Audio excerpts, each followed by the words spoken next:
into the discussion with, just get right into it with a theme that comes up at the beginning of the book, and then I think it appears a little bit throughout, which is the idea of selling out as a 90s phenomenon. What is selling out in the 90s? Why doesn't it exist now? What did it exist before in the 90s? You say it's not about money so much, it's about something else. Well, that's an interesting thing. I suppose, you know, if it was the 90s, I would fear that I was selling out by coming to this festival. Why? This is totally legit. I'm not joking. I would be like, sort of like, oh, so like this sort of kind of this corporate umbrella is having this event about the humanities, and I'm supposed to like, you know, that would be the fear I would have had. The thing is, the idea of selling out has obviously existed for a very long time. I mean, if you can go back to like Bob Dylan going electric, or like The Who made a record called The Who Sell Out, where they used all these commercials on their albums, you know, like on this one specific album. In some ways, it seems like a self-explanatory thing, sort of. It's like, well, you're trying to take the thing that you make, and you're just only concerned of it as a commodity, and how can I sell this? But you know, these things kind of peak and wane, and the 90s were really the apex of the fear and what it meant to sell out. And like I said, money's part of it, you know, that you want, you know, it was seen as an attempt to sort of cash in on art, and that in theory sort of diminished the meaning of the art. But during this period of time, it was amplified in a totally different way, where it had to do sort of with this idea of your desire, a performer's desire or a creator's desire, to be liked by people who weren't like them, to sort of move beyond the natural sort of organic audience you were supposed to have or we would naturally have, and then try to kind of stretch out by having someone find a way to market or sell it to people who had no relationship to the product in any sort of real way. One of the things in the 1990s that would often be applied to would be a rock band who would be on an independent label, say like, you know, Amphetamine Reptile or something, and then decide like, oh no, now we're going to Columbia, now we're going to Capitol, and this record can be sold, you know, in, you know, Tower Records and all these places. It will expand the music, even though maybe the label's telling the band to do the exact same thing they've always done. This is part of the paradox of this. It wasn't as though you were changing who you were. It was that you were allowing what you did to be moved beyond yourself in a way that implied you were desperate to be loved. And that was the worst thing someone in the 90s could want, was to be loved by people who they had no relationship to. Now, as time has moved on, it has become strange how this term has sort of kind of warped and then evaporated. I feel like I had a conversation with someone, a young person, in about 2010 or 2011, and they were having a hard time understanding why people in the 90s cared about this. I think if I had that same conversation with a similar person now, they wouldn't even understand, like, what, so you don't want to sell a commercial product? Like, it doesn't seem, it makes no sense. But, I mean, that's why this idea of selling out, while I think is a valuable idea in some ways, did create a lot of anxiety for a 90s person.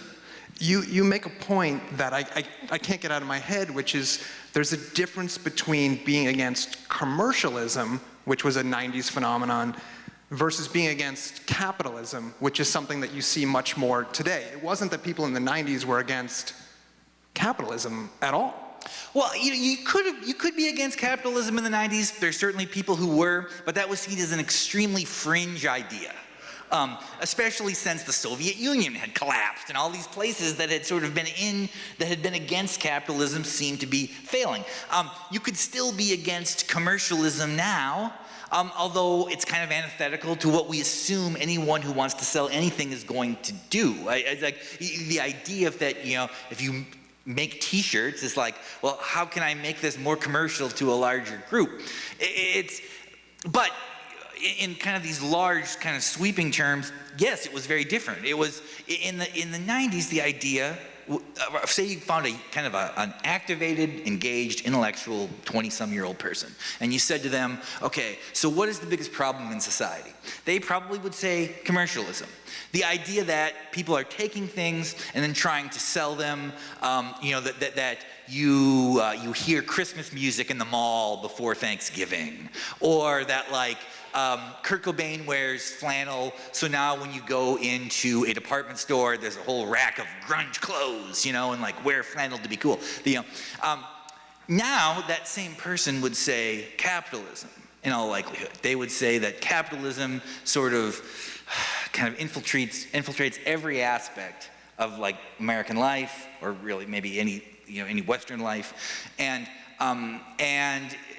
it's just like this kind of pernicious thing that can almost explain virtually any problem in society.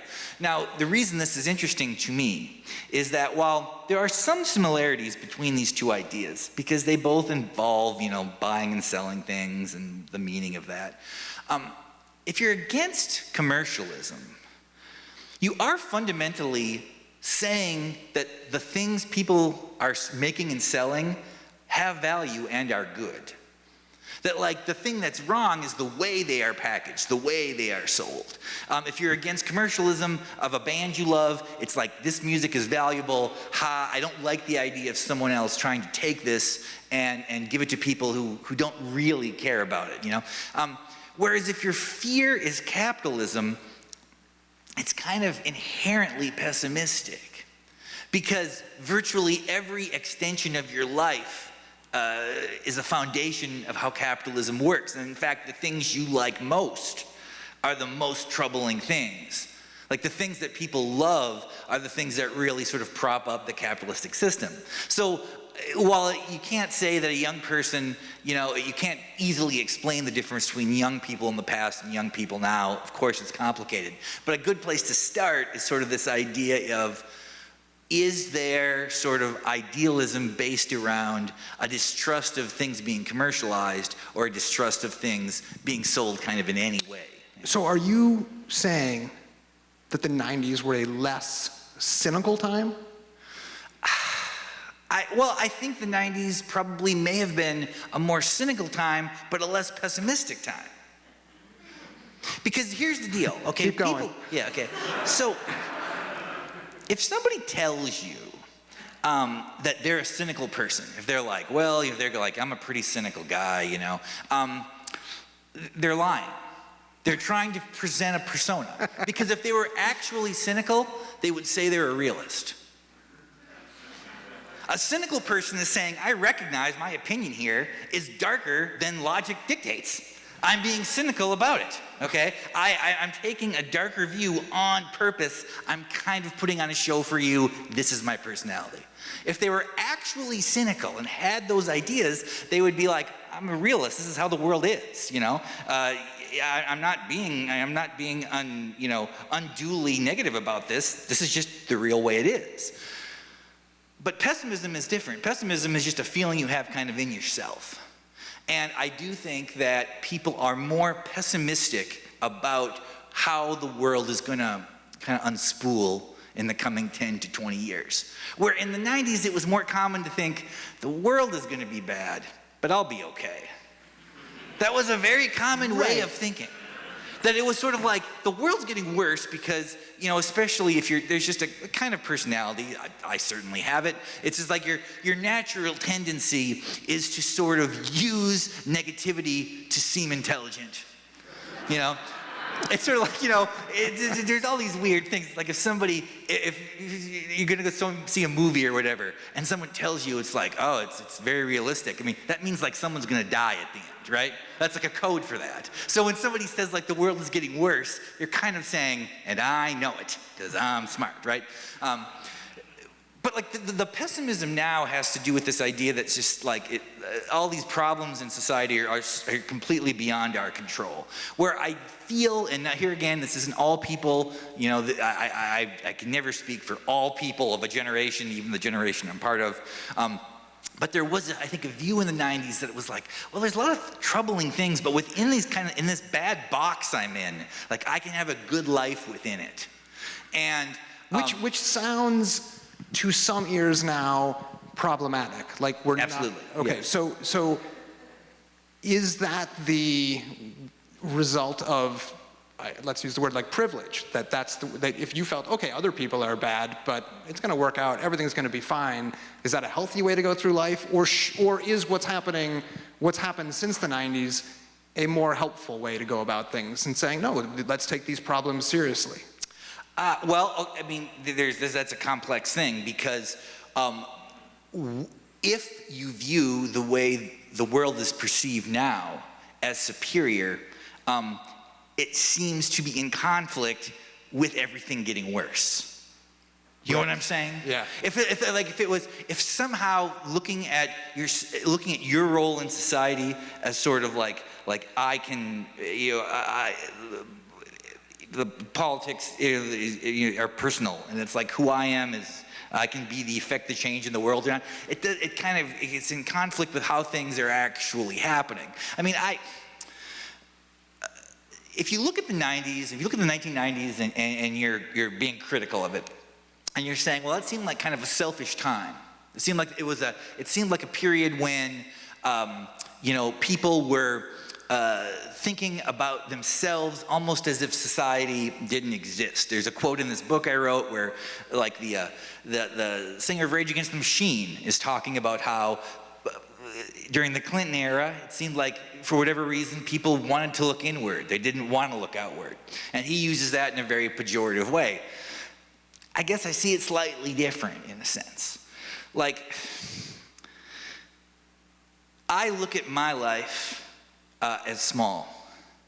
I'm part of the world at large, but like the only thing that I can really control are the things within sort of my reach. And in the 1990s, the stakes were lower. I mean, part of the reason that Bill Clinton had a pretty successful presidency was because that was a really great time to be president. Like there was no hot war and there was no cold war. You know, the economy was just incrementally improving.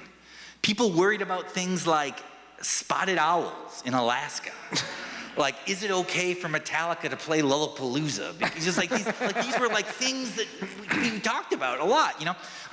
And now I think to somebody looking back on that, they can be like, well, that was kind of unsophisticated and sort of like lazy, intellectually lazy or whatever. But like, you know, what is government supposed to do for you? Well, part of me thinks that what a good government should do is allow you to sort of have an interior life. To be able to think about, well, what does it mean for me to be alive? What does my life mean? I understand how strange that can sound to someone. Sometimes they'll be like, so you think people should be more egocentric or whatever? It's like, well, in a weird way, sometimes yes. In the sense that the only life you're going to experience is this one. Like you're gonna have probably between 60 and 90 years, and that's it.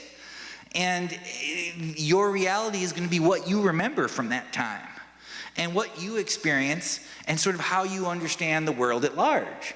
And I think that there is some real psychological value in sort of understanding that you are an autonomous being and that the world is happening and you're part of it, but you're also separate from it. So now, am I saying this because somehow that supports the way I want the world to be? Yes. Yeah. Well, let's talk about Bill Clinton. You call him in the book I think you used the word, singular figure of the 90s.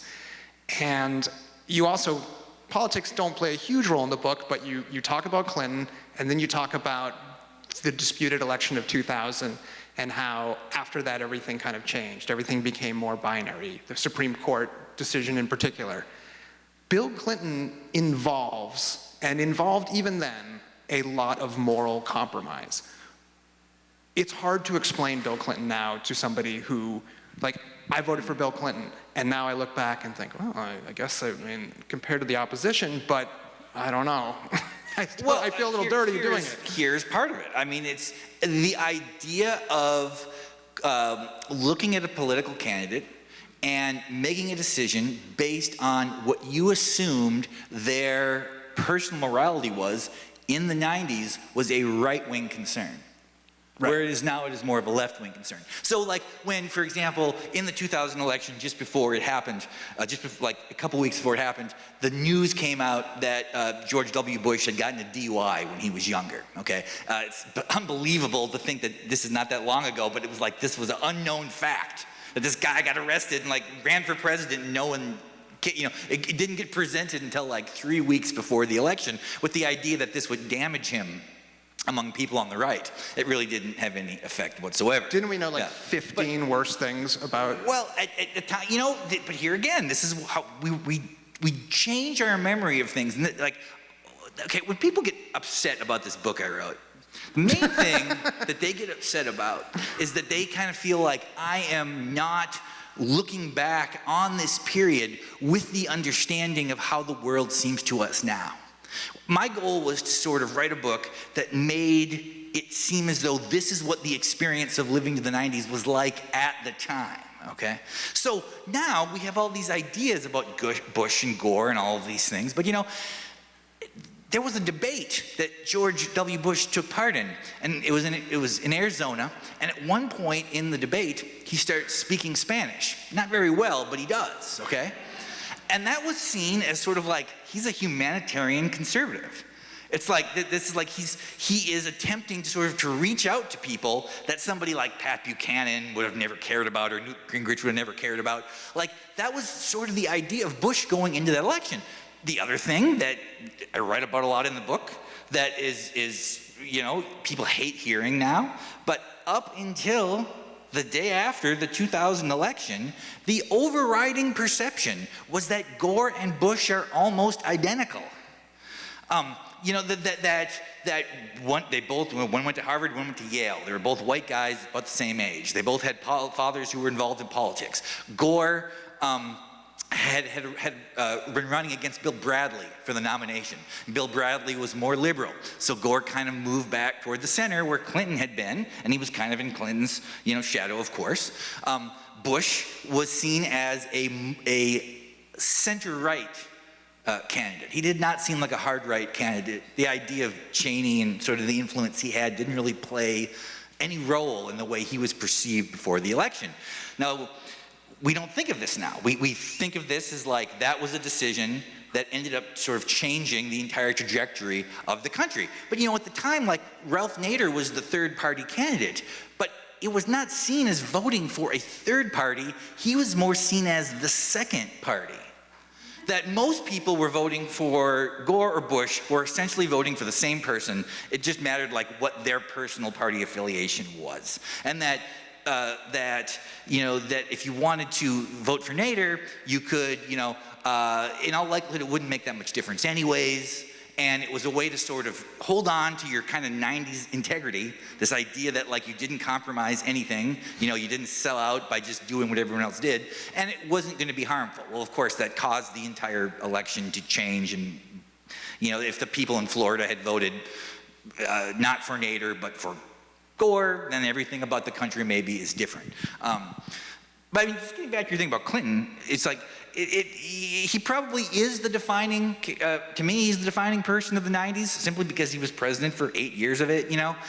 And he just represents a kind of thinking that is just alien now. You know, the idea that it'd be like, I'd trust him to be president, I wouldn't trust him to drive my wife to the airport. Yeah. But he could be president. Because, you know, he's smart, he is a pragmatist, you know, he always was looking for what is the middle here? How can I tack toward the middle? In the 96 election, that's essentially, he hired Dick Morris to do exactly that. Only tell me what unsure voters care about. And that's the only things I'm going to campaign about.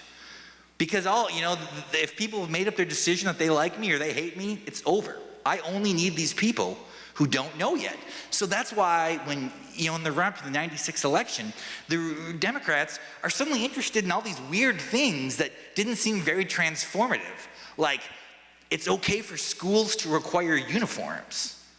And like, we got to get V-chips in television so parents can stop their kids from watching NC-17 movies. And all these kind of small ball things. But these were the things that voters who had not made up their mind about cared about. And these were generally white, suburban, somewhat affluent people. And they were worried about things involving their kids. And that's, and Clinton was like, okay, I'm going to campaign on this, So I want to come to your defense and say I do think it's inaccurate to say that you don't also take a step back and say this is how things were kind of screwed up then. In let's talk about Clinton, for example. You pull no punches in saying that people made fun of Monica Lewinsky back then, as opposed to coming against the real person who did the wrong, which was Bill Clinton. Well, okay, so Clinton's highest approval rating came at around Christmas after the Lewinsky impeachment had happened. I mean, it wasn't the Lewinsky impeachment, it was, he wasn't impeached for being with Lewinsky, but you know what I mean. Okay, so that was his highest approval rating.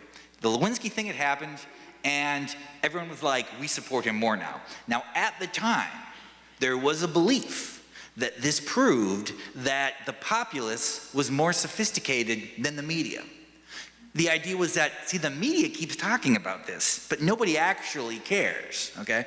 I think that situation would not be the binary we would now see. I think that if in some kind of hard to imagine reality where the Monica Lewinsky situation happens again, I think that the public would probably push that narrative more than the media would. Oh, for sure. Yeah. So we got to get into pop culture a bit, and you mentioned Kurt Cobain, and it's impossible to talk about the 90s without talking about Cobain. And you have some interesting takes on him, and I want to get from you what, on the one hand, he did what you said you weren't supposed to do in the 90s, which was he was on a small label, and then he did jump to a big label. He also clearly had ambition. You don't get to the place Kurt Cobain got to or Nirvana got to without ambition. And yet he presented an affect that was very much of the 90s.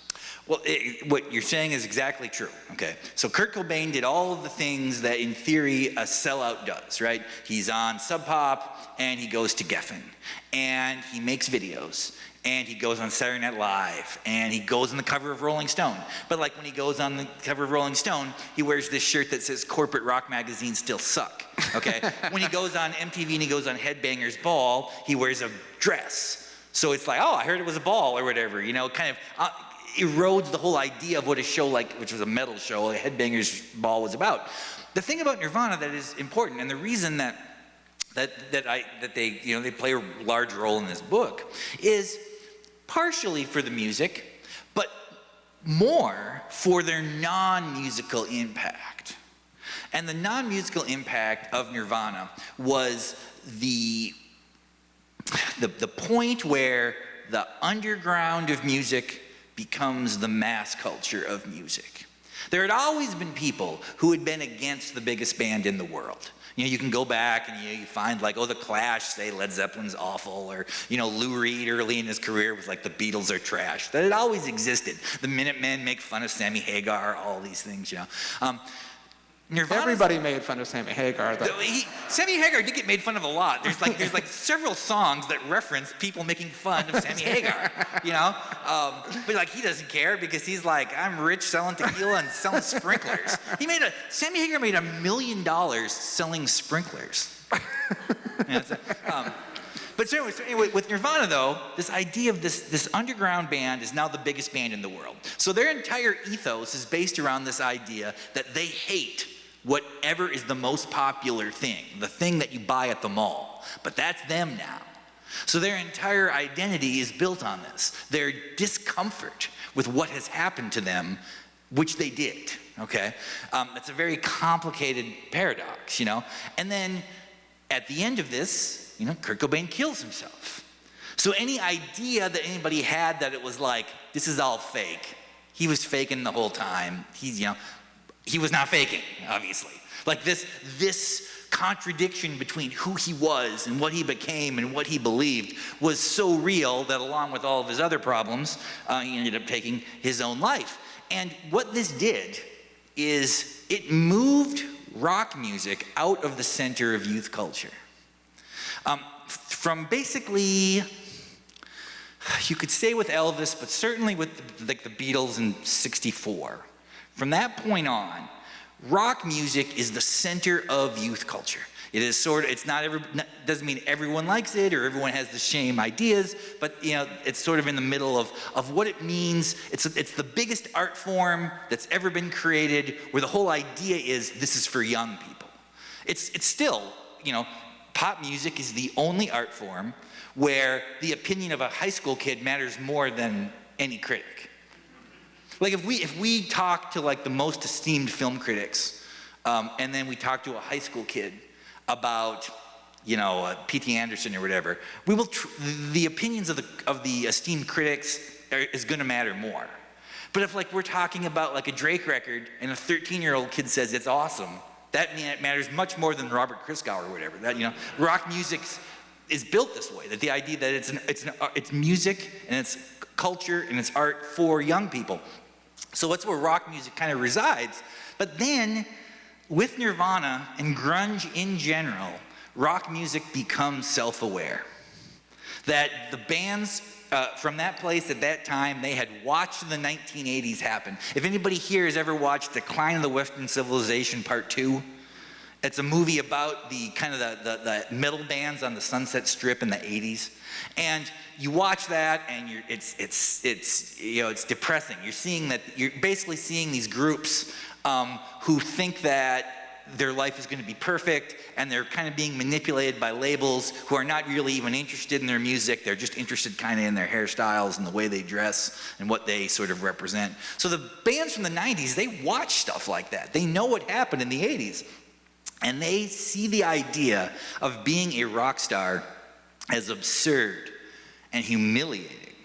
And it's embarrassing to do this. When Soundgarden opened for Guns N' Roses, MTV did a piece on them, and they were like saying like, so what are you guys going to do on the road with Guns N' Roses? And they were like, well, we're going to read books. We're going to bring books. Because they did not want to somehow suggest that the reason they were touring with Guns N' Roses was like to do blow and hook up with people and party. Like, we hate that. We don't like that. That's wrong, So when that happens to rock music with Nirvana, where Nirvana becomes this massive thing, and their whole identity is that this is awful, this is embarrassing. Like, I'm kind of embarrassed you're buying my record. Like, you should know better. If you open Incesticide, the B-side collection that Nirvana put out before they put out In Utero, it's got a lot of songs that they had done kind of both pre and post Nevermind. Kurt Cobain writes in the liner notes about the people he doesn't want to buy the record. He's like, if you're homophobic, if you're on these, if you're the kind, or even like on the song Come As You Are, or there's a variety of Nirvana songs where they're commenting about who they think is going to like their music before they even like it. It's kind of a strange thing. So when that happens, it's like it just sort of changes the meaning of rock music to young people. And nobody recognized this while it was happening. Like, rock music still seemed like the center of culture it was like a visible thing that was invisible to the people in the world. Like, we didn't realize this for 15 years. But really, rock music didn't end as a genre, but as sort of this kind of tentpole for being a young person in the early 90s. Because, like genres, when people say like a certain, rock is dead, rock is over, it's like genres don't completely disappear. Like, people still play jazz. No one thinks of jazz as the center of music culture now, though. There'll always be a jazz station. You go to Omaha, look on your radio, you'll find like a jazz station. You'll always be able to find rock music, but what it had meant for all these years prior to that was kind of irrevocably altered by Nirvana. You mentioned, you mentioned self-awareness, and I watched Reality Bites this week, and you watch Reality Bites and you see it, and it's like, that's a movie that encapsulates the 90s. But even as it was made, it set out to encapsulate the 90s. There was a self-awareness about itself at the time, which seems consistent with other things in the decade. Well, yeah, I mean, Reality Bites is fascinating to me. I've written a lot about it in my life, more than probably any person should. Because I do think it has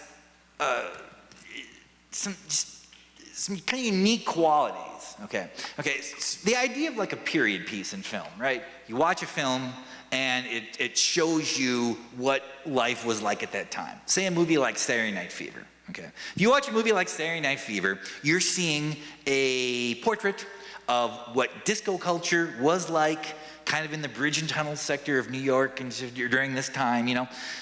But that was not the intent of the film when it was made.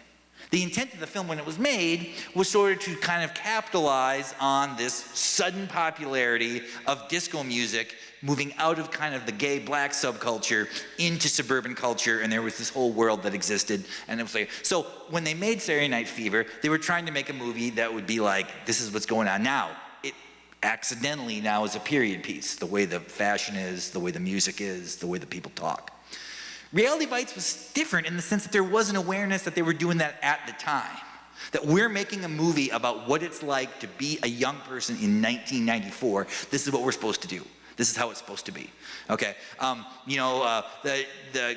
Janeane Garofalo's character, for example, like even her bedroom, she's like, she listens to ABBA and stuff. She has all this kitschy stuff, right? Because that was the beginning of the idea of like, well, the 70s were important to us, not because they were great, but because they were funny and kind of goofy, but still good. We still like it, but we have an ironic distance, It's like there were all these things in Reality Bites that were trying to sort of capture exactly what it was like then, with this idea that this would be, this would kind of sort of translate through time.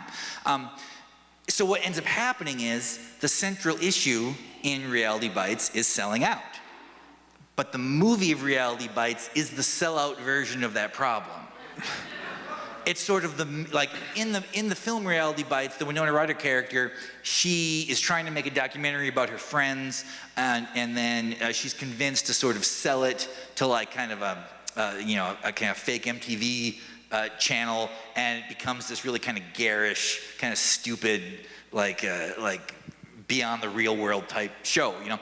That sort of happened with the person who made Reality Bites, that she had been making a movie about her friends, and then there was like, oh no, this can really be something that a major studio, we can put Winona Ryder in it, we can do all these things. There's all this product placement in Reality Bites throughout the whole thing. The script was rewritten 70 times.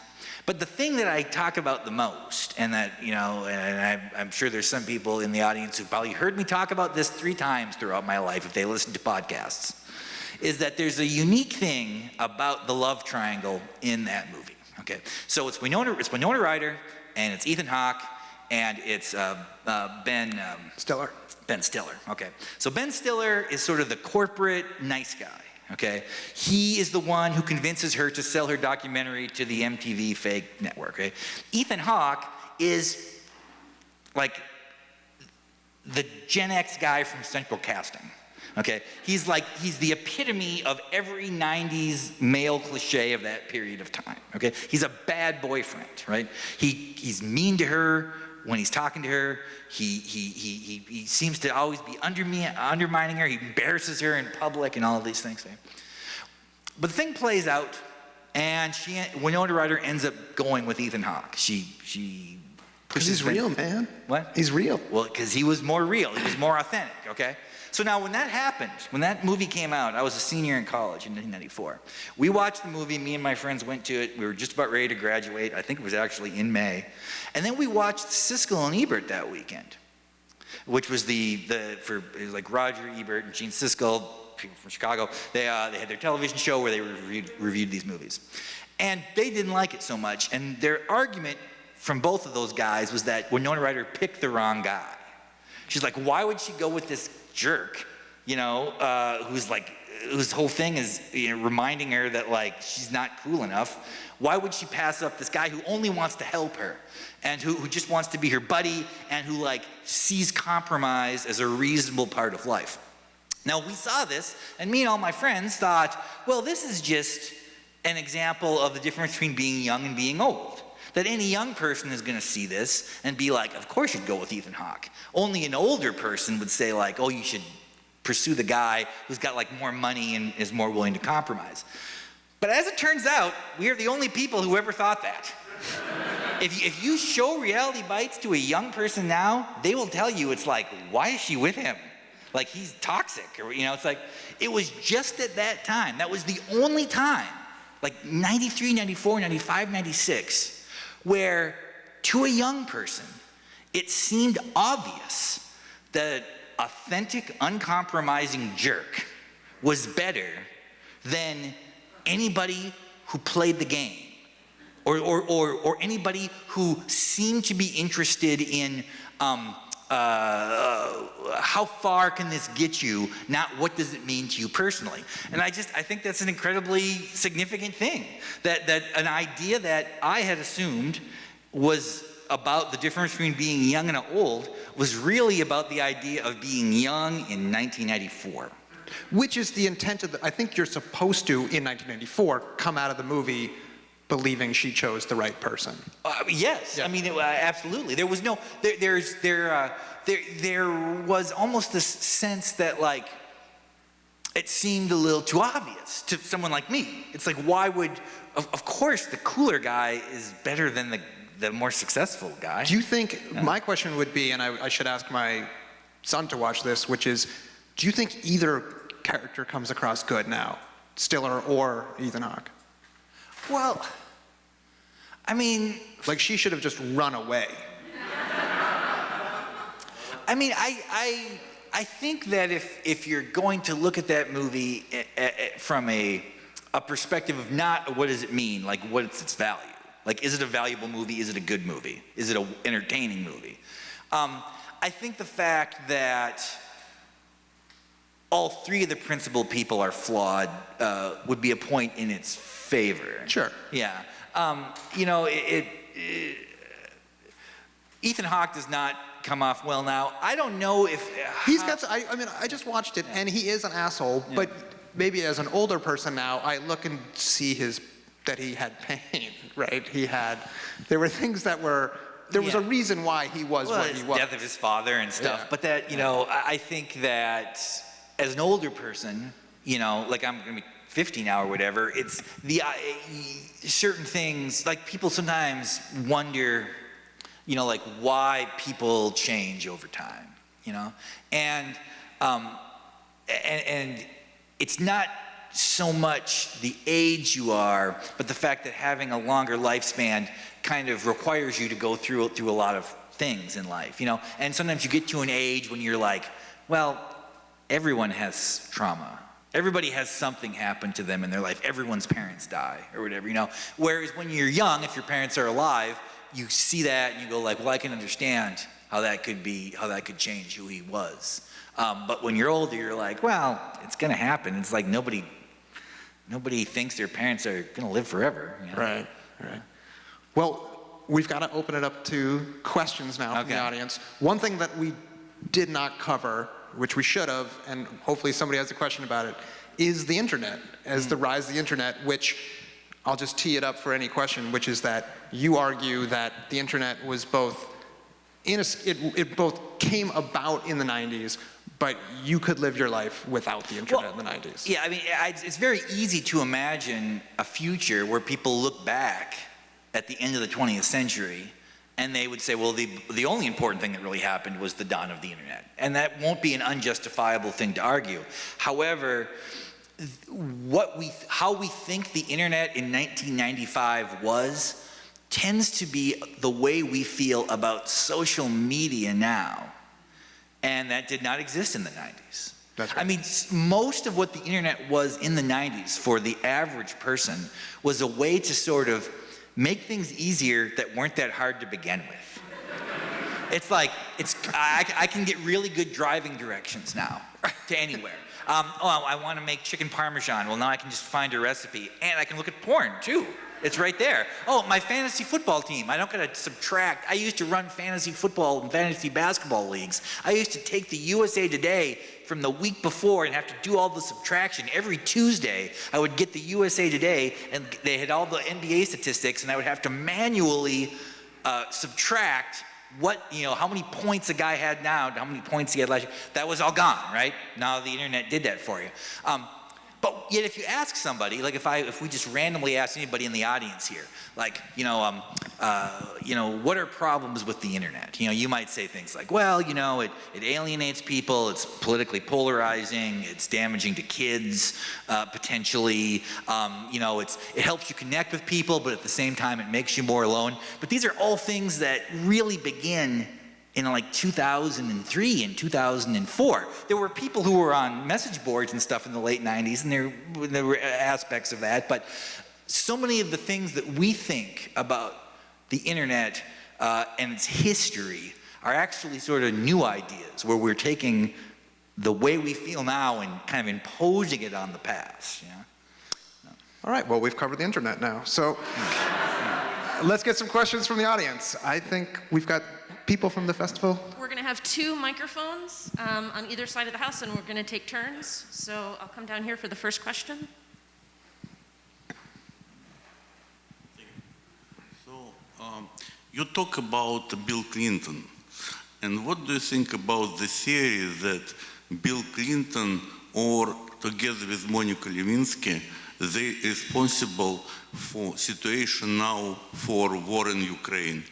Because Bill Clinton very often talked to Boris Yeltsin and told him how to new president should be. However, he was very busy with Monica Lewinsky and forget to tell him not to put Putin. And now what happened, it basically Bill Clinton's fault.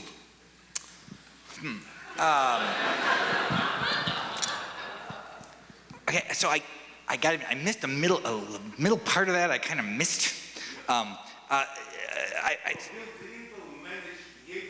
Yeah.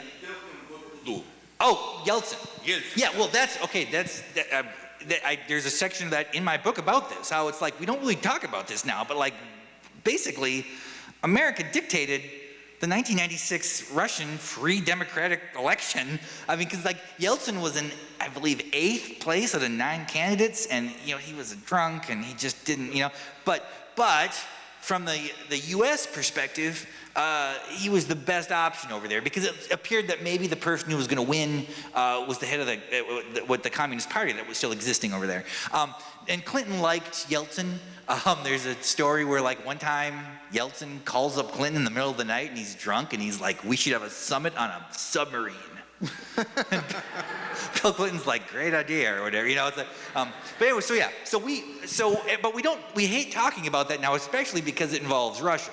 This idea that what happened is we sent people over to Russia and they pretended to be selling flat screen TVs. Okay, but really what they were is they were working on Yeltsin's campaign. Yeltsin's campaign, a little bit like it was like run by his daughter, who was a computer engineer, had no experience. And what they told him was that, okay, here's what you got to do, because Russia's in an interesting situation. All during the period of the Soviet Union, if you were a politician over there, you don't got to worry too much about campaigning. Like it's not like you got to worry about like moving pieces around the people close to you. Like you don't need to in any ways go to the public and convince them to like you, okay? So now nobody believes that Yeltsin is qualified. Everything he said is kind of proven to be untrue. It doesn't seem like he has a real grasp on the country. But they say like, well, okay, here's what you're gonna do. First of all, we're gonna look at everything George Bush did in 1992 and do the opposite. Because Bush, I mean, not to the same degree as Yeltsin, but to some degree, could not accept that his popularity was falling apart. I mean,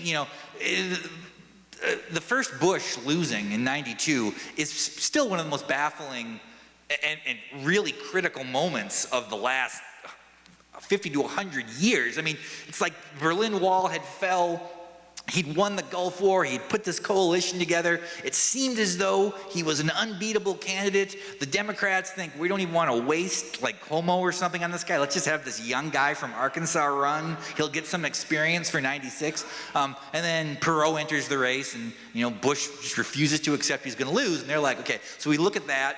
The other thing is we need to really hammer home this idea of telling the people of Russia that if you don't keep Yeltsin in power, there's going to be breadlines again. And maybe there's going to be a civil war, and there's going to be unrest. So if you go with Yeltsin, regardless of how you feel about him, it will sort of keep the country static. Am I correct? Okay, so it was kind of an introduction to negative campaigning. Okay, that's a kind of an American idea of how to win an election. Okay, another thing that I didn't know if you touched on or not is sort of like when you look at Clinton and the way he's criticized now, it tends to be in one of two paths. Okay, there are people who like just can't believe that like he was like getting blowjobs from this young woman and like didn't seem to think it was that big of a deal. Just thought like we'll just do this because I'm bored. But the other is that he is the defining neoliberal president, which basically means he accepted the ideology that we can use sort of capitalist market forces to bring about the same things that the left has always wanted. Like, we want to, bring down unemployment. We want to kind of curb inflation. We want, it's like all the things that the Democrats had always sort of built their party on. He was like, we can do this, by through bank deregulation and all these kind of neoliberal ideas. So now, because neoliberalism has become like the most hated idea among the hard left, even more so almost than like Trumpism in a way. Because people say that led to the financial crisis. What? People say that led to the financial crisis. Well, I mean, it's very easy to make a strong argument against neoliberalism, but this is something that now they attach, really to Bill Clinton as the inception of, and which, is one of the many ironies, is that's what sort of made him popular at the time. I mean, in many ways, the things about Clinton that are fascinating is the fact that all of the things he is attacked for now tended to be things that initially got him elected. Well, let's get another question. Well, hold on. Let's just get somebody else in, if that's okay. Do we have somebody else? Yeah, Chuck, I want to talk a little bit about the selling out idea, and hopefully I can articulate this well, but as it relates to the 90s, you talk about music in particular. I'm curious if you think that there's other aspects of that, and if that idea of selling out translated, I mean, how did that impact people who are not musicians? No, yeah, it was most visible in music, and it's always an easy example. But it was sort of part of everything culturally. I mean, when you look at the first half, because when you look at the 90s in general, there are kind of two 90s. There's the first half, which is, when we sort of almost think of the caricature of the 90s, it's kind of like, from like 91 to, 95. And then there's that second half from 96 on where things change a lot, and there's almost like a swing back in some of these things. But, that first half of the 90s, like independent film really took over. And part of independent film was that sort of the idea that it is a more direct translation of the mind of the filmmaker to the screen. There's not a studio sort of warping this, okay? To take the money from the studio, to take the $40 million from the studio and have this great life and have this success was a cheapening of the product. What we admired, or what people seemed to admire, was like, oh, did you hear Kevin Smith made Clerks on credit cards for $26,000, okay? That knowledge, the knowledge that was everybody who knew about that movie knew this fact, that he'd financed it himself. You ended up injecting that knowledge into the movie. So what you saw back, you saw the good things as they were, but even the bad things became acceptable. Because it was like, that's what happens when you don't have $40 million. So I can live with this. It's almost charming, there was like these ideas. I talk about things like like Zima, for example, the drink Zima. Okay, so Zima comes out, and if you don't know what it is, it was like, essentially it was like clear beer, okay? There was a phase in the 90s of clear beverages, Crystal Pepsi, all these things, you know. So Zima comes out, you can see right through it, it looks like water, you know, and everyone, you know, and it doesn't really taste like beer, but they're trying to sell it as something that's, like they make, like the company, Coors makes this big point, it's like, do not put this next to the wine coolers. Put this next to the beer. So then the question sort of was like, well, what was the purpose of this? Who's this for? Like, and no one really knew. They didn't say. They didn't really say. So some people were like, well, maybe it's for women, you know, maybe guys will be like, oh, you know, maybe it seemed popular in the gay community, maybe that's what it's for. Maybe it's for young people, maybe they're like actually trying to sell something that somebody who's 14 will illegally buy. Maybe it's for hardcore alcoholics who want to drink at the office, and people, you know, like nobody really knew. Now, there was sort of this idea that, oh, it's clear, so it must be healthier. But all it was that they just took regular beer and they put it through charcoal to take away the color and then added like something that tasted like Sprite to it, kind of, you know. But it was weird, right? It was futuristic and it was weird, okay? And as a consequence, it did not seem like a commercial idea. Because it seemed odd. It seemed like this thing that was outside of beverage culture, sort of, you know. So even though it sold very well and was successful, it did that based on kind of like not direct anti-selling out principles, but kind of, you know. I'm trying to think. I don't know. This is so crazy. I was working in a newspaper in the 90s, and like, I would worry about selling out. like my editor would want me to do a story, and I would be like, the only reason we're doing that story is because people are interested in it. You know, I mean, that's kind of how I thought. You know, that's what I was. You know, it's like the only reason we're doing this is because, like, I remember they wanted me to do a story on Pogs or something like that, and I was like I don't want to fucking do a story on Pogs. It's like, you know, it doesn't mean anything. It doesn't mean. So I do the story on Pogs. Of course, it's very popular. People love Pogs or whatever. You know. Do we have time for some more? Yeah.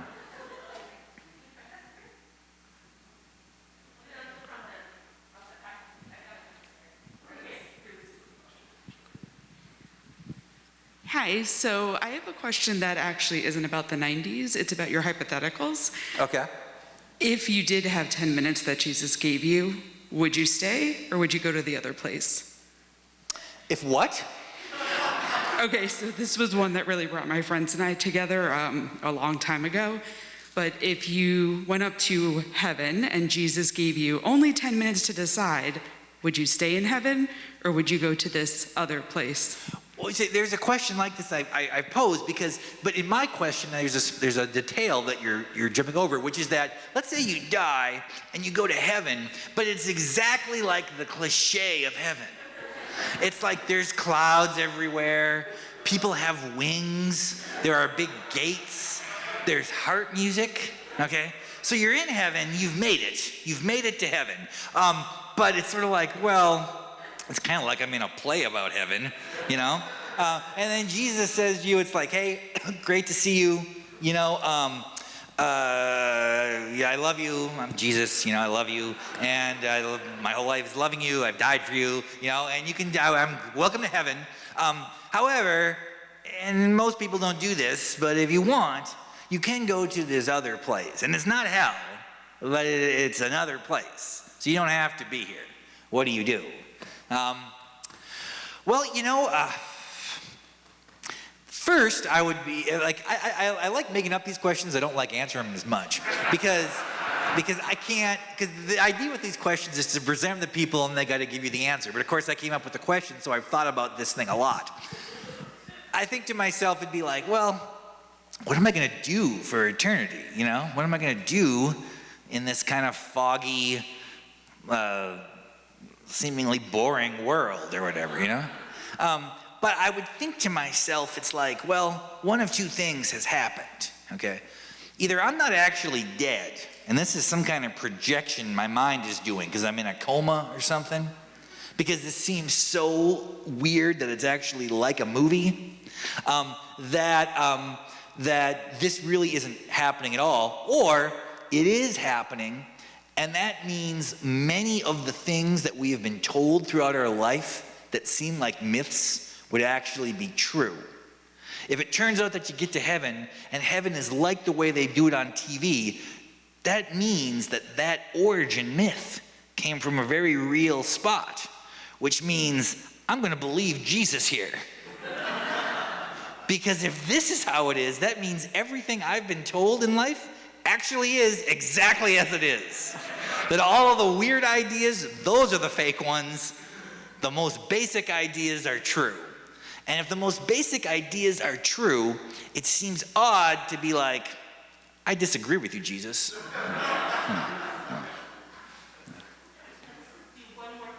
Great. So when you were talking about Reality Bites, it occurred to me, I was in junior high when that came out, and I think every single sleepover I went to had that soundtrack. It's like The what? the soundtrack to Reality sure, Bites. yes. And it got me thinking, what happened to movie soundtracks?